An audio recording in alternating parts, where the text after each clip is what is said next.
across the street from an Amtrak train station. And so you would get lots of folks who are sort of itinerant travelers, you know, passing through town, riding the rails or whatever. And I was notorious for sort of giving them things. Bicycle parts, money, beer, sodas. I sort of was a total sucker to give people sort of anything they asked for in these ways.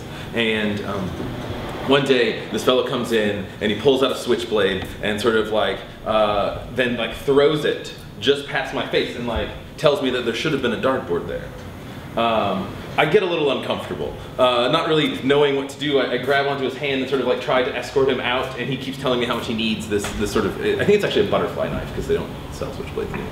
But either way, I'm sort of escorting him out the door, and so, you know, someone sees me push him into the street and then gets angry, and then the police are there, and I'm sort of explaining that this knife happens, and so the officer says, you know, what are you doing? You know, like everyone knows that you just give people things. And of course you draw in these sorts of, you know, knife-wielding hobos. And I say, well, you know, one day I jumped on a Greyhound bus. And I decided that you don't really know anything about yourself unless you've lived on a Greyhound bus. It's a nice sound effect. For at least like a week or two. And so I hopped on this bus, and it seemed like everywhere I went, people just give me food and give me these other things. And one of the things that the officer sort of explained to me is that because, you know, probably because I look like a college kid, because I have all these sort of benefits of the caring and all of the things that sort of have happened to me throughout life. And so I think that that sort of paying it forward has sort of, you know, become a tumultuous place for me, but I didn't press charges. So maybe we're at least like trying to keep passing that traveler down the rails that way. So my grandmother told me that story, and I knew my grandmother as a storyteller. If there ever was an occupation that I saw that she had, it was as a storyteller. And what was interesting, though, is that I only knew her for a few years because she died when I was relatively young. And I had missed out all the stories of her previous occupations, both as she started her own business. She was in the Israeli Defense Force for a long time before it was the Israeli Defense Force.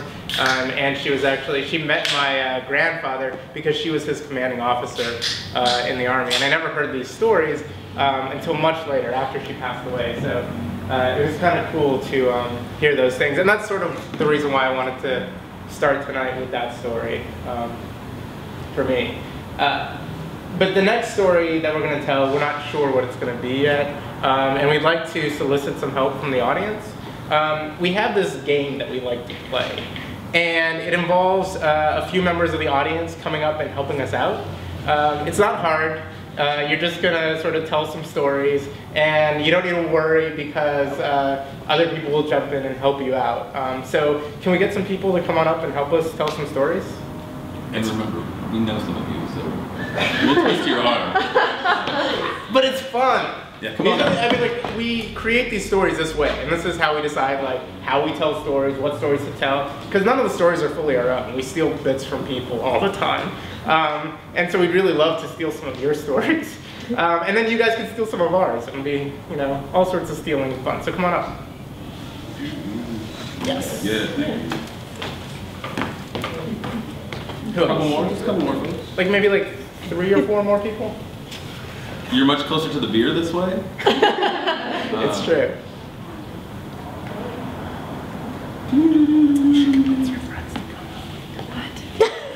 Yes, you do. It's fun. Yay. Jam, you want to come up? Maybe we got Yeah, take your beer.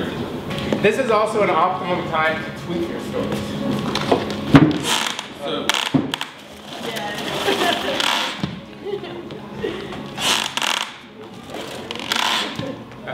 okay, so we have a Twitter setup that's you know, at CAM Fringe, and so if you have the desire to sort of suggest to us stories that you'd like to include, themes that you see arising out of the stories that are appearing, titles, new characters that you'd like to see introduced, anything really of the sort, we have access to that, and so we'll be able to sort of like post those things kind of as we roll. Yeah. Okay, so the way this game works, and I'm gonna play it with you. Let's go ahead and like get in a circular type.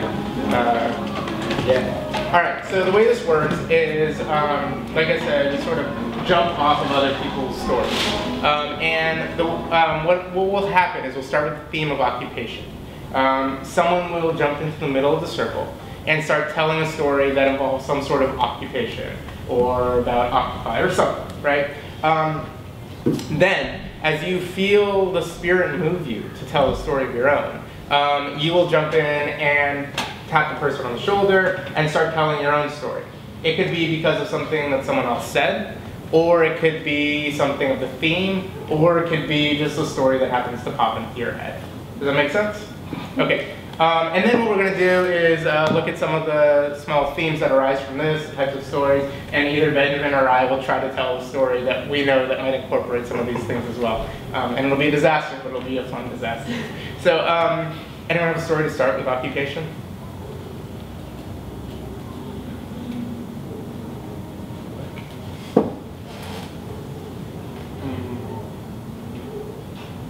So my worst job was when I worked at this little, it was called Hastings, and it's a book, music, and video center, and it's such a bad place that I worked there for only a month and ended up the employee of the month in like basically 5 weeks.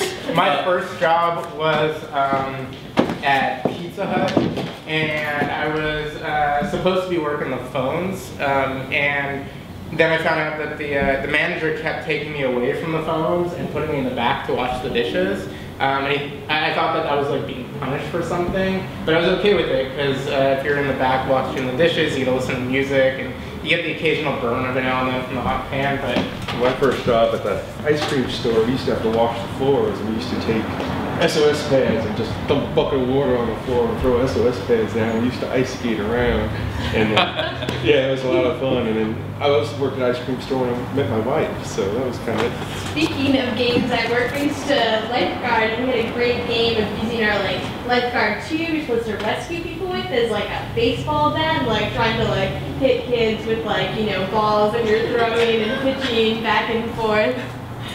My first job was on construction and with my father, and I think I was around 9 years old, and I found out that family and work was not my thing. Also, you could try employed to not be something that I would put job the next day. My dad works as a refrigeration technician and is 70 years old and still works on rooftops and in heaters and coolers. And when I graduated with my master's degree with no lucrative job except an ice cream shop, actually, I asked him if he thought working that job would be a good idea. And he said, I really love you and I think you can do anything. You probably can't lift 80 pounds or work in 10-degree cold refrigerators. Speaking of roofs, I used to frame houses, and I fell off the roof while we were laying out the tar paper, and I actually shrunk. No one believes this, but my jeans actually felt longer after. And they started wearing at the back, and when I would walk. When I was visiting Israel when I was a kid, I think I was like 7 years old, we were staying with my dad's friends, and they were building a new house, and so it was like this new construction site, and there was all this dirt that was there for the house, and it was piled up next to what was going to be like the second story of the house, but like maybe like 10 feet below. So my sisters and I like climbed up to like the top of like the still unconstructed house and kept jumping into it from the dirt. And then my little brother tried it and he broke his leg. My dad has a famous story along similar lines of running through his aunt and uncle's house, not realizing there's like an unopened patch of the ceiling and like falling through onto like the kitchen countertop where his aunt and his mom were like preparing some family meal. They were just all like he was fine, but everybody was shocked to just have like a child like coming down from the ceiling. Awesome.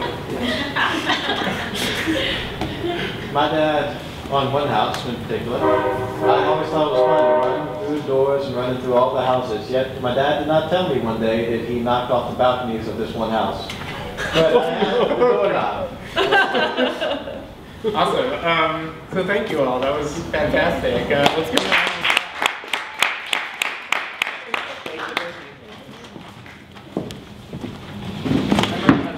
Okay. Do you have something? I might have something. You want to both tell our something? Yeah, you go first.